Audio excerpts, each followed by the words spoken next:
This one's for anyone with children, and if a child matters to you, this article matters too. If it makes you think of a parent, don't keep it to yourself. Pass it on. The morning began like thousands of others. A school bell rang somewhere. Lunchboxes were packed with uneven care. Shoes were tied too quickly. A scholar transport vehicle pulled away from a pavement, carrying children who trusted that the adults around them had already done the thinking, the planning, the worrying. Then the crash. Metal folded into itself. Glass scattered across tar. Sirens arrive, but only to manage the aftermath. Parents learned, in the worst possible way, that safety is often assumed right up until the moment it fails. This was not an accident in the way people prefer to understand accidents. It was not bad luck. It was not unforeseeable. It was an outcome. And South Africa keeps producing the same outcome again and again. The questions only arrive after the damage is done. Where was the governing body before the accident happened? Who cleared the vehicle and the driver to transport children? What gave parents confidence that morning to place their children in the vehicle and trust it would return them safely? These questions are uncomfortable precisely because they refer back to decisions made long before the crash. The tragedy with this scholar transport vehicle did not occur in isolation. It sits in a long line of preventable incidents involving scholar transport, school access failures, on-campus violence, and systemic neglect of risk. Each time, the details differ. Each time, the ending is the same. We speak about crime as if it belongs somewhere else, outside the school fence, beyond the gate. After hours, reality does not respect those boundaries. Learners are injured and killed in transport incidents long before they reach a classroom. Schools are burgled repeatedly. Sometimes while lessons are underway, weapons are carried onto school grounds. Drugs circulate where access is poorly controlled. Gangs recruit where supervision thins out. Teachers are assaulted in spaces meant for learning. Children are harmed in places that promise protection.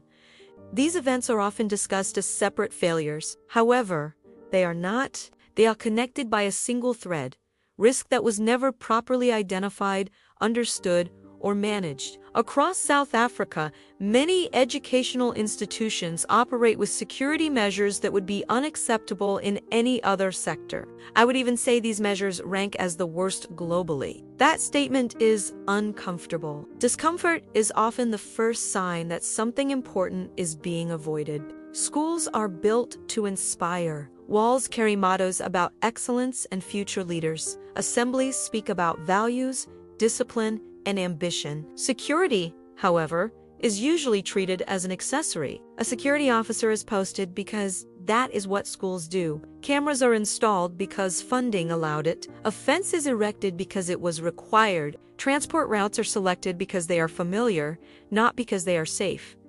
None of this is malicious. It is natural human instinct. The problem is that habit is not strategy, and hope is not protection. When security is approached as a checklist instead of a system, blind spots multiply.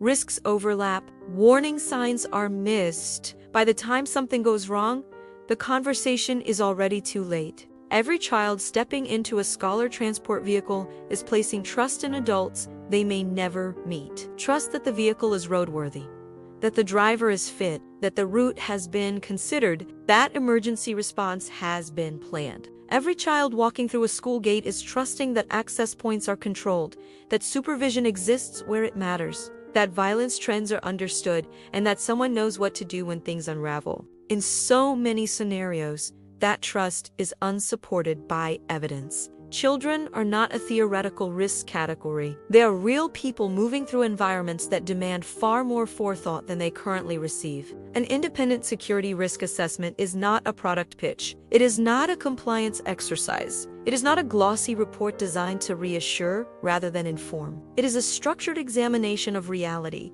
It asks difficult questions about transport, access, supervision, infrastructure, crime patterns, and response capability. It identifies where assumptions have replaced analysis and where familiarity has bred dangerous comfort. At Alwinco, 2 decades of work across South Africa have shown a consistent pattern. Institutions often believe they are safe because nothing has happened yet. That belief holds only until the day it doesn't. An independent assessment does not make security decisions on behalf of a school. It does not dictate budgets or impose solutions. What it does is far more important. It explains why a risk exists, how that risk creates opportunity for harm, what practical measures would reduce exposure, and what the consequences are of doing nothing. This knowledge changes conversations. It turns vague concern into informed responsibility. Keeping children safe in schools is not the responsibility of a single role or title. It sits collectively with governing bodies, principals, teachers, parents, and education departments alike. Budgets cannot be approved without understanding risk. Schools cannot operate safely without visibility of threats. Parents cannot assume protection without asking how it is achieved. Departments cannot claim oversight without evidence of assessment. This is not about fault. It is about duty. Risk does not disappear because it is uncomfortable to confront. It grows quietly, waiting for the moment when prevention becomes regret. The crash will fade from headlines. Another incident will replace it.